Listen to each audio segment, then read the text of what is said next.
Juste un seul verset pour raison des temps. Nous lisons au nom de Jésus. L'Éternel dit à Samuel, ne prends point garde à son apparence et à la hauteur de sa taille, car je l'ai rejeté. C'est la phrase qui suit qui m'intéresse. L'Éternel ne considère pas ce que l'homme considère. L'homme regarde à ce qui frappe aux yeux, mais l'Éternel regarde où? Au cœur. Nous terminons avec Jean chapitre 12, 42 à 43. Je préfère lire cela dans la version français courant à cause d'une expression que je tente de chercher. Évangile selon Jean chapitre 12, 42 à 43. Cependant, parmi les Juifs eux-mêmes, beaucoup crurent en Jésus, mais à cause des pharisiens, il ne les déclarait pas pour ne pas être exclus de la synagogue. C'est le verset 43 qui m'intéresse. Il préférait l'approbation qui vient des hommes à celle qui vient de Dieu. Parole du Seigneur. Dans votre version, on parle de « il préférait la gloire venant des hommes ». Mais ici, ce que je cherchais, c'est il préférait l'approbation. Ukubaldi ya wanadamu. C'est ce qui attire leur attention et non pas celle de Dieu. Pour raison de mémoire, si nous pouvons répéter encore une fois le thème, tu le répètes à ton voisin, à ta voisine, avec un sourire de 45 degrés. L'opinion qui compte le plus sur nos vies. Tu peux le répéter encore? L'opinion qui compte le plus, avec un sourire s'il vous plaît, hein? Non pas avec un air fâcheux, l'opinion qui compte le plus, non, avec un sourire c'est plus mieux. L'opinion qui compte le plus sur nos vies. Bien-aimé, je m'introduis avec cette phrase. L'une des plus grandes batailles de la vie de l'homme ou dans l'esprit de l'homme, c'est celle des regards des autres. La manière d'être vu par les autres. Parlant des regards des autres, je suis en train de faire allusion à la manière dont les autres nous perçoivent. Je suis en train de faire allusion à la manière dont les gens nous jugent, à la manière dont les gens pensent de nous. Ou mieux encore, s'il me permet de m'emprunter les termes utilisés dans notre thème, la manière dont les gens émettent des opinions sur nous. Ça, c'est une des plus grandes des batailles dans l'esprit de l'homme. Quel sentiment ils éprouvent en me voyant? Est-ce qu'ils me voient avec considération? Est-ce qu'ils me voient avec un air de mépris? Tout ça sont des questionnements qui se rigent comme bataille dans le cœur de l'homme. En effet, nombreux ont pour thermomètre l'opinion des autres pour évaluer si leur vie est un échec ou une réussite. En effet, nombreux ont pour thermomètre l'opinion des autres pour évaluer si ils sont bons ou mauvais. En effet, nombreux ont pour thermomètre l'opinion des autres pour apprécier s'ils sont beaux ou laids. En effet, nombreux ont pour thermomètre pour tester s'ils sont des hommes spirituels ou bien non. Ça, c'est le thermomètre de la plupart. Et ça, ce sont des opinions dont nous allons parler. Ces opinions peuvent avoir diverses origines. Et présentant ces origines, je serai en train de présenter directement le contenu de ces enseignements. Présenter une vue panoramique de tout ce que nous aurons à faire durant ces 3 séances. Ainsi, parlant des origines de ces opinions peuvent provenir de nos semblables, des êtres humains, de notre entourage. Et parlant de notre entourage, ici je suis en train de voir notamment notre famille. Nous tous, nous sommes sortis d'une famille. Nous avons évolué dans le cadre d'une famille et nous avons reçu des opinions à notre sujet dans nos familles. Dans certaines familles, certains ont reçu de telles paroles agrandissantes. Nous avons reçu des opinions à des endroits où nous passons beaucoup plus de temps, tels que le milieu estudiantin, tels que le milieu professionnel, ça peut être le milieu ecclésiastique, voire même la société virtuelle. Tout ça, ça fait allusion à des hommes qui nous entourent. Parce qu'aujourd'hui, on distingue deux mondes, le monde physique et le monde virtuel. Et on est d'accord que ces deux mondes ont la même valeur juridique, sociale et spirituelle. Parce que les actes que nous y posons ont la même valeur. Et certains peuvent faire objet des jugements dans les mondes sociaux, dans les réseaux sociaux. Ne vous est-il pas arrivé d'écouter des discours sur des gens que vous n'avez jamais vus? Tu vas voir quelqu'un parler des prophètes Francis Tatou alors qu'il n'a jamais même vu en aucun jour. Et tu peux penser que c'est son voisin de la 3e avenue. Les opinions émanant même des réseaux sociaux. Ça, c'est l'opinion des hommes. Les opinions peuvent provenir également de nous-mêmes. Et par là de nous-mêmes, je suis en train de faire allusion des sentiments de rejet qu'on peut éprouver, les sentiments de considération qu'on peut éprouver. Et ça ne vient abnihil à partir de rien. Il y a toujours quelque chose qui est à la base. Nous allons étudier plusieurs facteurs qui peuvent être à la base de croire qu'on n'est rien ou bien on est quelqu'un. Il y a certains qui ont fait la science de la psychologie. Ils seront d'accord avec moi qu'il y a un vocabulaire dans ce domaine-là qu'on appelle l'image de soi. L'image de la perception de soi. Quand on va aborder cette partie, on va beaucoup parler de ces concepts. En effet, il s'agit de la manière dont vous vous évaluez vous-même. En vous, il peut y avoir des qualités énormes. Il peut y avoir des potentiels que Dieu a déposés depuis la fondation du monde. Mais à cause de la manière de vous voir, ces valeurs peuvent passer sous silence comme ça, sans être exploitées. Et c'est là à cause notamment des médias sociaux, des réseaux sociaux sur lesquels nous allons mettre de l'accent pendant certains moments de ces enseignements. À ce jour, tous les influenceurs et voire même des scientifiques sont arrivés à la conclusion selon laquelle les réseaux sociaux ont un impact considérable sur la perception de soi-même. Il y a des gens qui se considèrent laids parce qu'ils ont vu une figure emblématique sur les réseaux sociaux.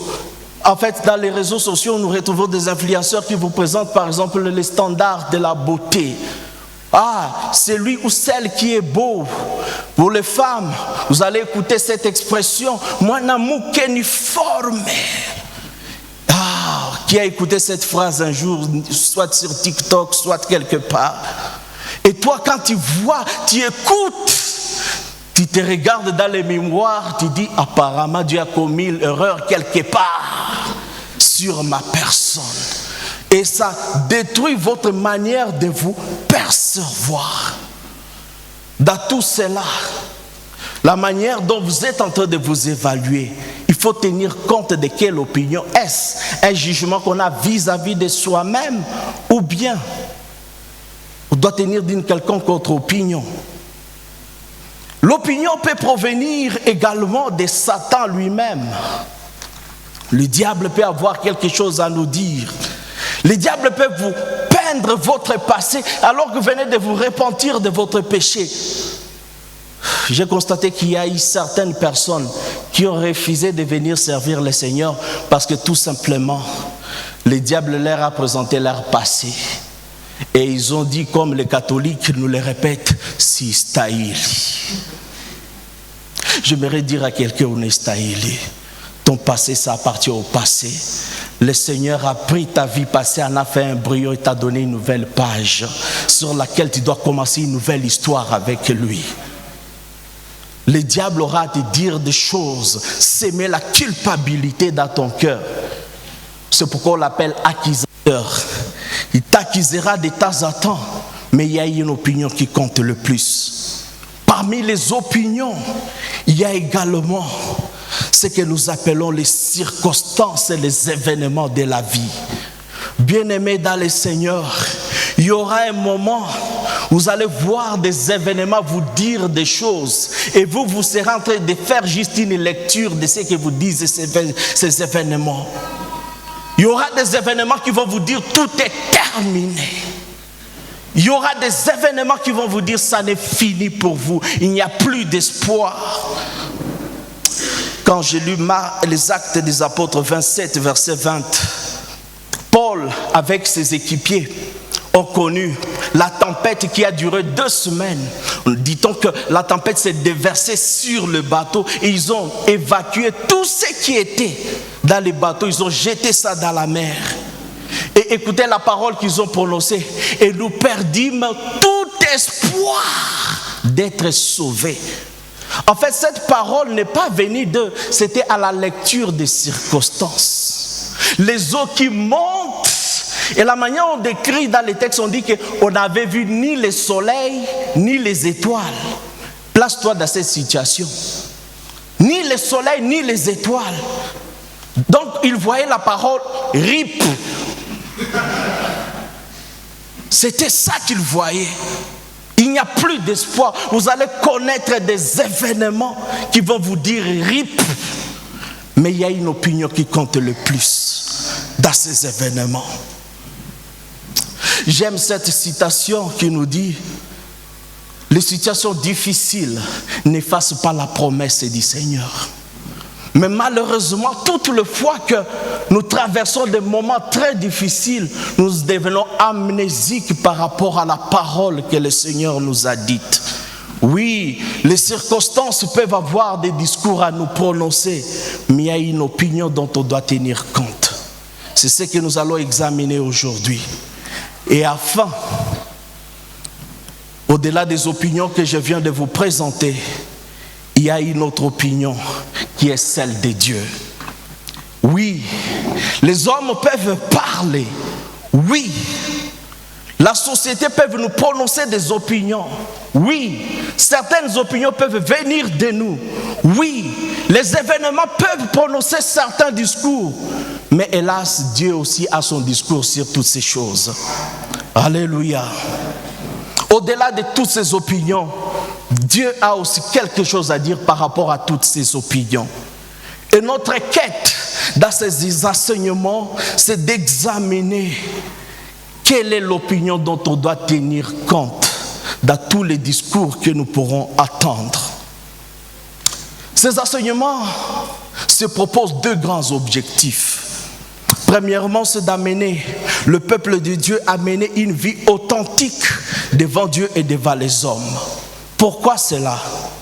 C'est parce qu'il y a certains qui, pour se sentir des gens sérieux, pour se sentir des personnes merveilleuses, ils tiennent compte de ce que les gens ont l'habitude de leur dire. Et pourtant, il y a Dieu aussi qui a une opinion sur nos vies. Est-ce que ce que les gens disent corrobore aussi avec ce que Dieu dit de toi? Notre quête dans ces enseignements est que ce que les gens disent de nous a bien, que ça soit autant aussi pour Dieu. Est-ce que quelqu'un a compris cette phrase? Ce que les gens peuvent dire à notre sujet, la manière dont on vous connaît sérieux ou sérieuse. En effet, il y a une maladie grave à l'Église à ce jour. Le standard de la spiritualité est devenu la vie des hommes. Le standard de la chrétienté à ce jour, une des maladies graves dans l'Église, c'est la manière dont on nous voit. Pasteur ananijua ke niko sérieux. Il est natosha. Niko mutu muzuri. Daba nitengaka. Et ça, c'est le standard du sérieux de plusieurs. Notre quête, notre objectif dans ces enseignements est que les sérieux qu'on connaît de toi, que ce soit autant aussi pour Dieu. Et c'est ça la raison d'être, de mener une vie authentique. de la même manière que les hommes te connaissent sérieuses, que ça soit autant aussi pour Dieu. Deuxième objectif, affermir notre foi dans ces temps difficiles où les hommes ont tendance à oublier les promesses de Dieu à cause des moments difficiles que nous traversons. Cette parole se propose vous réconforter, nous rappeler comme quoi, de tout ce que nous aurons à attendre et à connaître, rappelons-nous d'une parole qui ne trompe jamais, c'est celle du Seigneur. Alléluia. Mais le nœud fatal à délier dans ces enseignements, c'est de déterminer les regards qui comptent le plus. J'apprécie beaucoup les concepteurs de l'image, du tract, de Calico. Ce n'est pas l'affiche. Ce n'est pas combien on vit cette affiche. Certains l'ont posté sur leur statut. Et on l'a envoyé même dans le groupe de la jeunesse. C'est une image qui parle. On vous montre un homme contre qui on est en train de s'adresser. Beaucoup d'opinions tournent autour de cette personne. Et je suis venu dire à quelqu'un, aussi longtemps que nous serons sur la terre, il y aura des opinions, des paroles, des discours sur nous.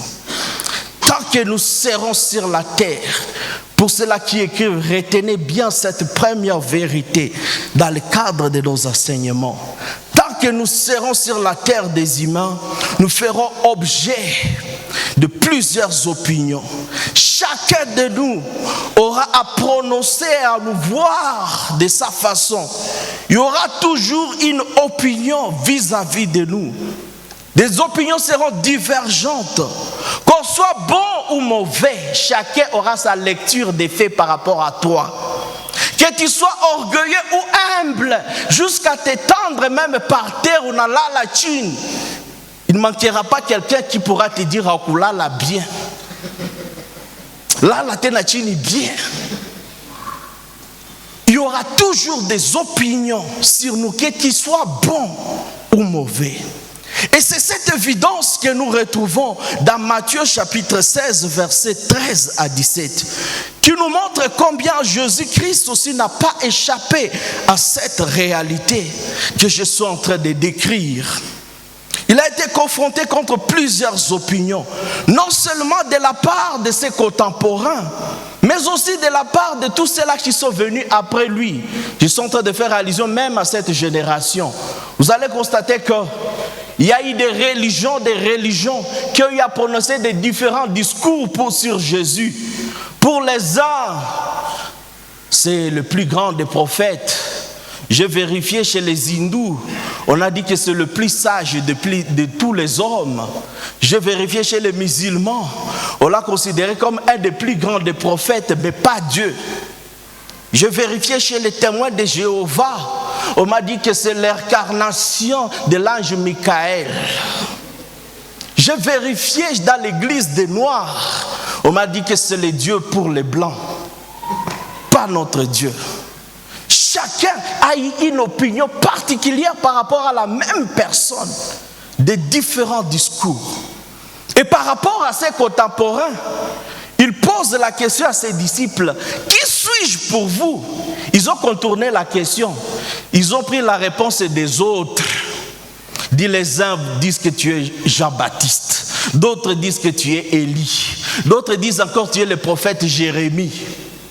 Mais Jésus insiste encore, oui, ça c'est selon eux, mais vous, que dites-vous que je suis? Au-delà de ce qu'on a donné comme réponse, si vous parcourez les Saintes Écritures, vous allez retrouver que les perceptions étaient différentes. Pour d'autres encore, on l'a appelé Bézéboul, c'est-à-dire les chefs des démons. Tout ça, la même personne. Ce jour-là, Jésus-Christ a réagi, dit, mais quand même, soyons sérieux. Hein? Comment un démon peut s'attaquer contre notre démon? Sinon, le royaume de Satan ne serait pas uni. On l'a traité des plus grands des démons, Bézéboul. D'autres l'ont qualifié même d'imposteur, blasphémateur. Tout ça, le qualificatif sur la même personne. Aussi longtemps que nous serons sur la terre, les gens nous verront avec différentes perspectives. Mais la question demeure, qu'importe tout ce qu'on aura à dire à notre sujet, quelle est l'opinion qui compte le plus? Ce qui m'a béni dans ce passage, c'est la réponse qu'a donnée Pierre. Pierre au verset 17, déjà au verset 16. On peut commencer au verset 15. Il leur dit, et vous, que dites-vous que je suis? Simon Pierre reprit et dit, tu es le Christ, le Fils du Dieu vivant. Et verset 17, il dit que ce n'est ni la chair et le sang qui t'ont révélé cela. La chair et le sang, ça se traduit comme la pensée humaine. Ce n'est pas la pensée humaine qui t'a communiqué cela. Dans la version française courante, on dit que ce n'est pas l'être humain. Cela ne vient pas de l'être humain. Ça, c'est la révélation du Seigneur. J'aimerais dire à quelqu'un, qu'importe de tous les discours qui seront prononcés sur nous, la vraie version, c'est ce que le Seigneur a dit à notre sujet. Qu'importe tout ce qu'on aura à dire à notre sujet, que ce soit à bien comme à mal, la pensée, l'opinion qui compte le plus, c'est ce que le Seigneur connaît de nous. C'est ce que Dieu sait de nous. On peut nous louer de midi à 14h. Ce qui compte, c'est ce que le Seigneur connaît de toi. On peut te salir comme on veut. Ce que le Seigneur connaît de toi, c'est ce qui compte par-dessus tout. Alléluia. Et c'est cet aspect qui m'intéressera le long de cet enseignement. Et surtout pour cette première partie. Aujourd'hui, je vais m'appesantir surtout sur l'aspect spirituel. L'opinion que les gens ont à notre sujet par rapport à notre communion avec Dieu, par rapport à notre vie spirituelle. Ça, c'est la première partie de cet enseignement. Prochainement, nous allons voir l'opinion que nous pouvons avoir de nous-mêmes. Qu'est-ce que Dieu en dit? Et nous allons conclure par l'opinion que peuvent avoir les événements sur nous. Qu'est-ce que compte par rapport à tout ce que nous pouvons réaliser comme opinion, raconter comme opinion? Aujourd'hui, nous allons parler de l'opinion des hommes par rapport à notre vie spirituelle. Comme je le disais tantôt, certains se contactent de ce que les hommes leur accordent comme considération pour s'évaluer comme des gens honnêtes ou sérieux. Certains sont arrivés même à béatifier les leurs, à les canoniser. Dans certaines religions, on déclare les gens des saints. En avez-vous déjà entendu parler? Saint tel, saint, mtakatifu fulani. Et parmi nous aussi, on a cette tendance à se considérer oule, mtakatif. Je me rappelle, on était dans une retraite pendant la période de Covid. Il y a eu un frère à Christ qui s'est absenté pendant environ 3 heures de temps. On ne savait pas de ses nouvelles. Où est-ce qu'il est parti? Il n'a donné aucune nouvelle. Il y a un frère parmi nous qui a dit, à cause de Yesu nous là-bas. C'est possible que ce frère est déjà parti. Mais il y a eu un autre qui a réagi, non. Si vous voyez tel parmi nous, c'est que Jésus n'est pas encore arrivé. Parce qu'on devait commencer par lui. J'ai dit, quelle confiance! Quelle crédibilité! Ça, c'est le jugement des hommes. J'apprécie bien la manière dont on peut avoir confiance à cette personne. Mais j'aimerais dire à quelqu'un, c'est Dieu qui connaît notre cœur. C'est Dieu qui connaît notre cœur. Au-delà des confiances que nous pouvons nous accorder mutuellement, ce qui n'est pas mauvais. Mais ce qui compte, c'est ce que Dieu dit à notre sujet. Comme je le disais tantôt, les hommes ont des traits apparents de la sainteté. Et nous bénéficions cela de la part de nos semblables. Et la question que nous sommes en train d'examiner, est-ce que c'est Dieu aussi qui nous accorde la même considération? Le degré de la confiance que nous accordent les hommes, est-ce le même degré de confiance que nous accorde Dieu? Et c'est la raison d'être même de ce passage de Jean chapitre 12, versets 42 à 43. Et le verset que j'ai cherché, c'était beaucoup plus le verset 43. Il préfère l'approbation qui vient des hommes à celle qui vient de Dieu. Et c'est ça le standard de spiritualité pour la plupart. Que des gens qui vivent dans les désordres, que des gens qui vivent en désharmonie avec le Seigneur. Et ils se contactent seulement du fait que les gens me connaissent sérieux avec le Seigneur. Et ils s'arrêtent à ce niveau et ils ne changent pas. Vous pouvez faire des appels et des appels qui veulent recadrer sa vie, qui veulent changer sa vie. Cette personne-là reste tranquille sur sa chaise. Il se contacte le fait que les gens n'ont jamais découvert ces dégâts dans les secrets. C'est ça son degré de spiritualité. Et je vous assure, je le dis avec beaucoup de tristesse, c'est ça le cliché de l'église à ce jour. C'est ça le cliché de l'église. Il y a des gens qui se contentent seulement du fait que ils ont déjà caché leur péché pendant longtemps. Le masque n'est jamais tombé. Et le plus grand effort qu'on conjugue, c'est plutôt chercher à cacher le péché davantage. On multiplie des stratégies pour cacher les péchés davantage que de fournir des efforts à ressembler au Seigneur. Je ne sais pas si vous êtes en train de me comprendre. J'avais une cousine avec qui j'ai commencé mon foyer. Rester à la maison, c'est la fille la plus innocente que j'ai rencontrée. Je me rappelle, à ce temps-là, j'étais président de la jeunesse dans notre église, CK20 francophone, béni. C'est cette sœur-là qui préparait les temples. Chaque jour, que le protocole soit là ou non, c'est elle qui était présente. Et c'est qu'elle se contentait, en fait, on l'a présentée comme la fille la plus sérieuse de la jeunesse. Jusqu'au jour où j'ai raconté une histoire très décevante. Je me disais, tout le monde peut faire ça, sauf elle, s'il vous plaît. Je communiquais avec mon chef de service et brusquement l'énergie est terminée. Et comme ce n'était pas poli de ma part, j'ai récupéré un téléphone qui avait de l'énergie, c'était le sien. J'ai inséré ma carte de SIM, j'ai continué avec la communication. Et quand j'étais en train de communiquer, à la fin, quand j'ai fini, je viens des messages apparaître, mes messages apparaître. Et comme vous le savez très bien, les téléphones pouvaient changer les cartes de SIM, mais les données restent à l'intérieur, surtout pour des SMS. Le message nous disait quoi? Est-ce qu'il y toque? Ça c'est possible, mais à cause de maman qu'on a doute joué. Et je dis, il y a quoi ici? J'étais curieux de vérifier encore. C'était un discours sur l'avortement. J'ai parcouru le message, j'ai découvert que l'avortement a été fait dans l'une de mes chambres dans la maison. J'étais curieux d'aller vérifier la pièce. J'ai retrouvé les traces de sang qui s'étaient enfouies quelque part.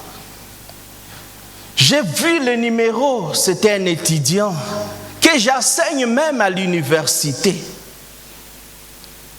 Et ça serait dans une autre faculté, je pourrais comprendre. Mais en faculté de théologie, non, là ça m'a encore beaucoup tiqué. Je cherche, je regarde le visage, les garçons les plus innocents de la faculté. Je fais asseoir les deux concernés. C'est depuis quand que vous avez commencé de telles choses? 3 ans environ. 3 ans. Dans les désordres. Mais il s'est contacté du fait que les services rendus, des loyaux services, admirés de tous les hommes, tout comme batakatif. J'aimerais dire à quelqu'un, il y a des gens qui sont réputés batakatifs parce qu'on n'a jamais découvert ce qu'ils font. Et j'aimerais ajouter encore davantage. Ceux-là qu'on nous présente ici, ce ne sont pas des plus grands pécheurs. Dans notre église, on le fait encore très mal. Si tu n'as uzuni kubwa, ya kuwatangazia.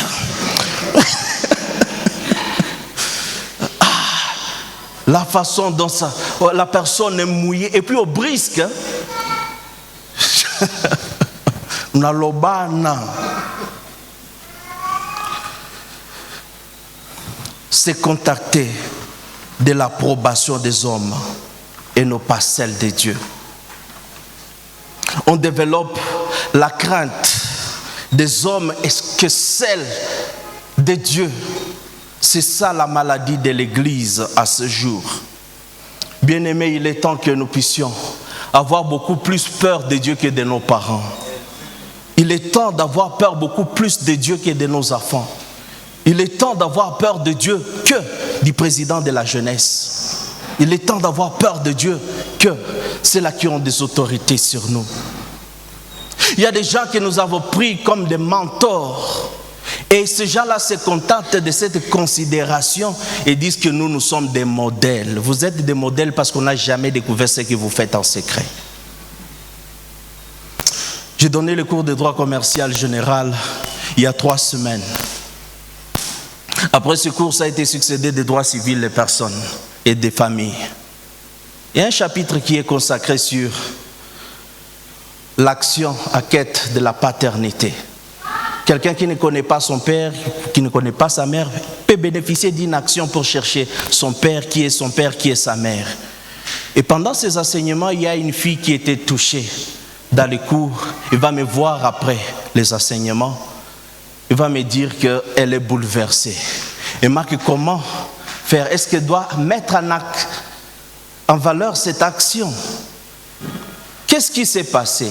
Sa mère, qu'elle a toujours considérée comme mentor, qui l'a encadrée dans la parole de Dieu et qui était à la base que cette fille puisse rencontrer le Seigneur, va ouvrir le téléphone de sa mère pendant qu'elle est en train de faire des recherches scientifiques, va raconter une conversation érotique avec une autre personne qu'on présentait comme son oncle depuis son enfance. Et donc, Mouyomba njo babayak. Or, cet oncle, en réalité, n'est pas son oncle. Il a compris que c'est le petit amant de sa mère.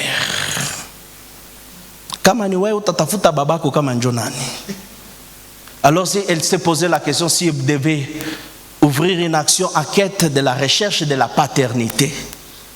Parce qu'elle a réalisé que le père qu'elle pensait être son père n'est pas son père. En réalité, c'est cet oncle, entre guillemets. Ce qui est tiquant, ce qui a traumatisé cette fille, disait, en tout cas, maître, je suis désolé, c'est cette maman qui était à la base que je puisse rencontrer le Seigneur. Il ne savait pas si, durant toutes ces années, que c'est elle qui vivait dans la tromperie, dans les mensonges. Non seulement à mon égard, mais surtout à l'égard de mon père, entre guillemets aussi. Parce que ce n'est pas son père. La conversation a tout révélé. Il y a des parents parmi nous, je vous pose la question. Est-ce la considération que les enfants vous offrent, vous la méritez réellement? Je peux ramener ça même vers moi-même. Nous qui sommes parents, la considération que les enfants ont vis-à-vis de nous, est-ce que nous la méritons réellement? Un jour, ma fille m'a fait réfléchir, vous la connaissez bien, Naëla. Je lui pose la question, qu'est-ce que tu seras dans la vie? Tu veux devenir qui? Elle m'a répondu, je serai toi. Tu seras moi comment? Dit, je serai toi, papa. Une réponse, ça signifie, ça n'avait pas de sens. Et ça m'a fait réfléchir. Il dit, est-ce que tout ce que j'incarne, je peux encourager que ma fille le soit? C'était ça ma réflexion. Est-ce que quelqu'un a compris? Une façon de s'interroger soi-même. Est-ce que tout ce que nous offrons, j'ai compris que la fille a beaucoup de confiance. Une confiance démesurée, étalée au-delà de toute limite. Et ça m'a fait réfléchir, est-ce que tout ce que je représente mérite réellement cette confiance? Et c'est la question que je suis en train de nous poser, nous parents. Et il y a des gens qui se contentent seulement de cette considération des enfants vis-à-vis d'eux. Je vois les enfants très contents, mais vous aussi, la même flèche se retourne contre vous. Des enfants que nous voyons avec un regard innocent. Nous disons nous-mêmes que cet enfant encore étranger sur la planète Terre. Il ignore le mal. Mais est-ce que réellement vous méritez cette confiance de la part des parents? J'étais en train d'animer un séminaire à Beni il y a quelques temps. J'étais en train d'encourager les parents à passer beaucoup plus de temps avec leurs enfants et à s'impliquer dans leur vie. Il y a une maman qui a versé des larmes après ses enseignements. Il m'a tiré des côtés et dit: papa, ma fille que j'ai considérée la plus innocente de la planète Terre, récemment, je l'ai découverte dans sa chambre avec une poupée sexuelle, en train de se masturber avec une poupée sexuelle. Or, ces poupées n'existent que dans des films porno.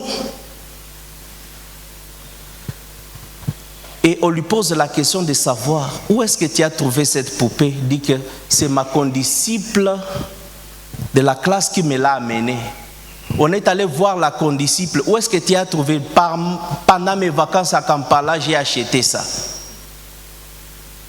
L'enfant qu'on connaît être innocent est en train de pratiquer des choses dans la chambre.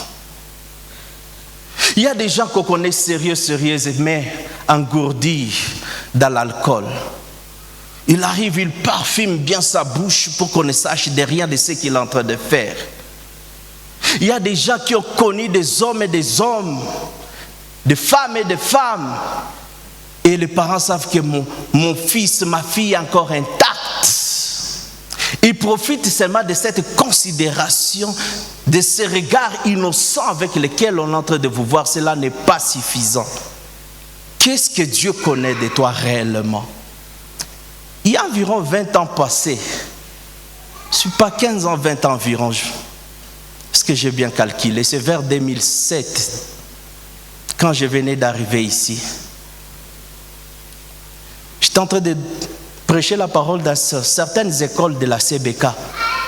Il y a une école ici, dont j'étais le nom de la CBK, où je prêchais la parole de Dieu. Il m'avait invité au conseil de discipline pour statuer sur le cas d'une fille qui venait d'avorter. L'année antérieure, nous sommes allés à son mariage ici à Goma. Et vous le savez bien, dans la culture des Nandés, je ne sais pas si cela existe aussi dans votre culture. À la première nuit des noces, lorsque votre mari trouve que vous êtes vierge, l'amène une chèvre dans sa belle famille pour dire merci. Cela existe aussi dans votre culture? Ça existe chez vous? Oui. Chez nous, ça existe. Alors, ce qui m'a tiqué, je suis rentré quelques années en arrière. Palimfukuzaka kwa institut, je kukata mimba. Apa bwana naleta mbuzi, je kusema merci. Franchement, j'étais perdu dans ma tête. À cause de la intacte. Médecin, vous qui êtes ici, expliquez-moi davantage. Qu'est-ce qui s'est passé? Oui, aux yeux des parents, aux yeux de tous ceux-là qui ont vu, cette fille est honorée, la Vierge. Mais Dieu connaît la vérité sur nos vies. Nous pouvons nous contacter de certaines considérations de la part des hommes, tromper la vigilance de tous, multiplier des mécanismes pour nous masquer davantage et continuer dans notre hypocrisie afin de continuer à gagner la confiance des hommes. Mais tôt ou tard, ngome na tobokaka tout. Je le dis souvent, chungwa shetani haikuwake na mufuniku. Et j'ajoute très souvent, c'est le domaine dans lequel le diable a de la patience. Il attend que tu es encore dans l'anonymat. Aya jolikana. Endelena, il est ma désordre. Il attend que ton ministère monte à certaines dimensions. Et arrivé à certains niveaux, paf, il t'expose. Il est temps de corriger cela, va le temps. Ne te contente pas de ce que les hommes disent. Contente-toi de ce que Dieu connaît de toi. J'aimerais ajouter encore une autre vérité alors que je suis en train d'aller vers la fin. Il y a aussi des gens qui sont connus très mauvais, très mal dans la société, alors que c'est le contraire. Le problème, c'est quoi? Ils ont été objets de la calomnie, de la médisance. Ah, ce pasteur, j'ai eu pitié de lui. Il prêchait très bien dans son église. Ses collègues ont monté un scénario. Ils ont dit, cet homme, on va lui envoyer une fille. S'il accepte, il est cuit. S'il refuse, la fille va crier. Qu'est-ce que tu vas faire? Et c'était la deuxième hypothèse qui avait réussi. Le pasteur a refusé. Et la fille a crié très haut, Banani Baka. Et tous les pasteurs qui s'étaient déjà concertés, la fille s'est déjà déshabillée. Qu'est-ce que vous allez conclure? Réellement, l'Ibak. On l'a excommunié. En tout cas, toute la ville savait que ce pasteur n'est Moubakadji. J'aimerais dire à quelqu'un, il y aura un moment dans la vie où seul Dieu connaîtra ton innocence. Et c'est ce qui compte par-dessus tout. Il y aura un temps, tout le monde presque aura une mauvaise image de toi.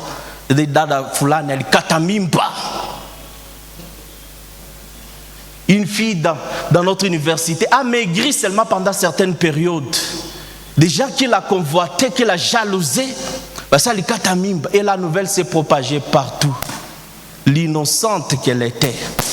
Il y aura un moment où Dieu seul saura ton innocence. Et c'est ce qui compte par-dessus tout.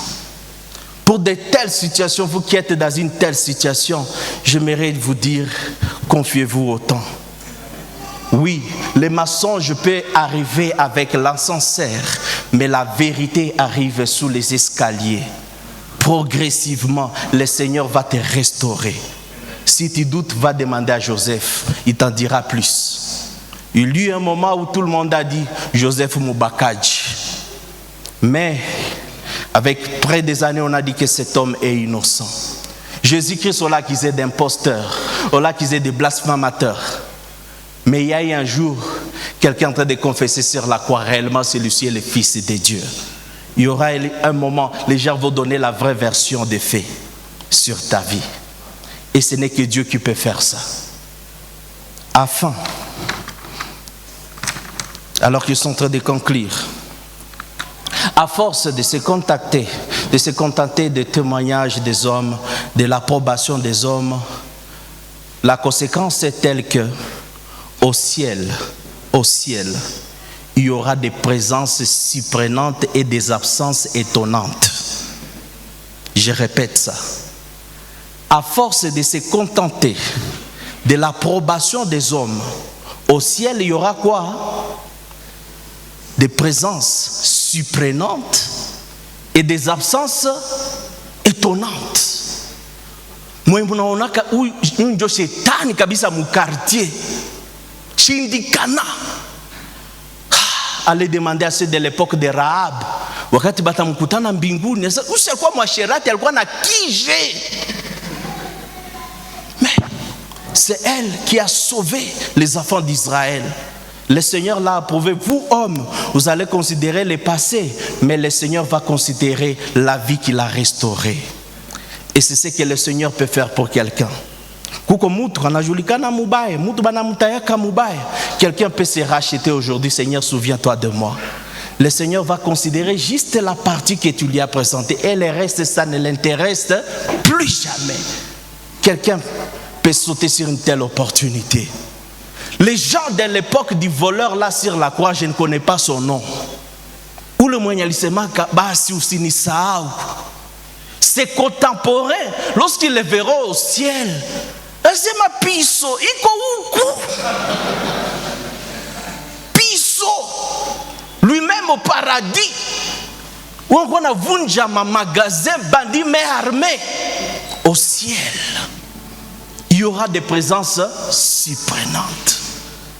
Ce qui compte, ce n'est pas ce que les hommes pensent de toi, c'est ce que Dieu pense de toi. Est-ce que quelqu'un peut sauter sur une telle opportunité? Dis Seigneur, ce qui compte, c'est ce que tu sais de moi. Et je viens d'évaluer certains paramètres de ma vie. Et j'ai compris que je fourvoyais dans le plaire des hommes qui est le plaire de toi. Et certains aspects de ma vie qui ne te plaisent pas, Seigneur, je te les confie. Pour que tu me saches encore à profondeur. Pour que tu me connaisses encore à profondeur. Prends ma vie passée et ma vie nouvelle, je te la confie. Je désire commencer une nouvelle marche avec toi. Ah, la plus belle des prières qu'on puisse faire aujourd'hui. Inclinons nos têtes dans l'attitude de prière. Je ne sais pas quel aspect de ce message t'a touché. Peut-être il y a un des aspects pour lesquels tu as fourni d'efforts dans les cache-cache pour qu'on ne sache pas. Mais tu dis, Seigneur, je te présente ça. Je désire mener une vie authentique devant toi, ô Seigneur. Je vais être vrai devant toi, afin que je sois compté du nombre de justes. C'est là qui va bondir dans les parvis du ciel. Seigneur, me voici. Lève ta main, nous allons prier ensemble. Qui va sauter sur l'opportunité. Merci mon frère, merci mon frère. Il y a un aspect de la vie du Dieu. Seigneur, je veux. Seigneur, me voici. Qui d'autre encore? Merci ma soeur, que Dieu te bénisse. Très bonne décision. Qui d'autre encore? Vous allez vous tenir debout. De tels moments, des chaînes tombent. Vous êtes en train de dire au diable, honte en toi. Aïe, à quoi? Nous brandissons des fois nos services devant le Seigneur. Et les gens peuvent applaudir pour ces services. Mais le Seigneur regarde l'intention de notre cœur. Tu peux prêcher, dire, je vais leur montrer mon français. Je vais leur montrer mon croto. Ça peut être la motivation de quelqu'un. Les gens peuvent voir les âmes qui ont été gagnées. Mais le Seigneur regarde la motivation de ton cœur. Qu'est-ce qui motive aussi ton cœur à servir le Seigneur? Qu'est-ce qui motive ton cœur? Dis, Seigneur, donne-moi la bonne motivation de te servir aussi. Car derrière de bonnes actions peuvent être aussi on peut retrouver de mauvaises choses. Les hommes peuvent vous applaudir pour des services loyaux, mais le Seigneur désapprouve ces services. Il dit ça et ça a été fait pour des raisons personnelles. Quelqu'un qui dit, oh, nous allons organiser les concerts pour les déplacer. Le Seigneur regarde ton intention. Judas dit, comment vous pouvez verser le parfum qui est très cher, alors que derrière ça, il est en train de chercher à voler. Même de bonnes actions, derrière ça, on peut retrouver de mauvaises choses. Les hommes peuvent voir cette belle action, mais derrière, Dieu désapprouve les choses. Je ne sais pas comment. Qu'est-ce qui motive ton service très souvent? Seigneur, je vais être authentique, je vais être vrai. Lève-toi. Je vais donner l'occasion à une dernière personne. Ne résiste pas. Merci mon frère, que Dieu te bénisse. Il y a quelqu'un qui résiste encore, dit, est-ce que nous ce sont des occasions qui ne reviennent pas deux fois. Merci. Souvent, si un serviteur de Dieu, on a kibour.